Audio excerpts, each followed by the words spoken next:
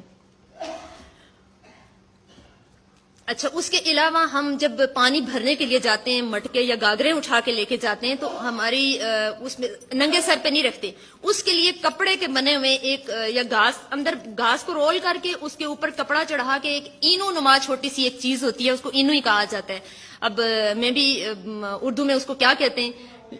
اینو اور اس کو اینو کہا جاتا ہے. وہ سر پہ رکھ کے, اور اس اینو کے ساتھ ایک تو سمپل ہوتا ہے, سادہ ہوتا ہے, سادہ اس کپڑے سے بنایا ہوتا ہے, ایک ہوتا ہے اس کے ساتھ بالکل بیٹ سے لگا کے بڑے موتی اور بڑے وہ اس کے ساتھ لگا کے رنگ برنگے پھول, اور اس کو بڑا رنگدار کیا جاتا ہے, بڑا خوبصورت ہوتا ہے. اچھا, اس کے علاوہ ہماری ایک چوکی ہوتی ہے جو ہاتھ سے بنائی ہوئی ہوتی ہے, بیٹھنے کے لیے, بیٹھ کے کھانا کھانے کے لیے. چولہا ہمارا ہاتھ سے بنا ہوا ہوتا ہے, مٹی کا, بڑا خوبصورت, آپ نے دیکھا ہوگا میں بھی شاید اس میں. اور اس کے ساتھ ہی ایک بٹولہ اس کو کہا جاتا ہے, مطلب ایک چولہا ہوتا ہے, اس کے ساتھ چھوٹا سا ایک اور 2 گگ والا بنایا جاتا ہے بٹولہ, جو کھانا پکا ہوا ہوتا ہے اس پہ رکھ کے اس کے بیچ میں چھوٹے چھوٹے انگار کوئلے ڈالے جاتے ہیں, کہ گوجری میں اس کو بٹولہ کہا جاتا ہے.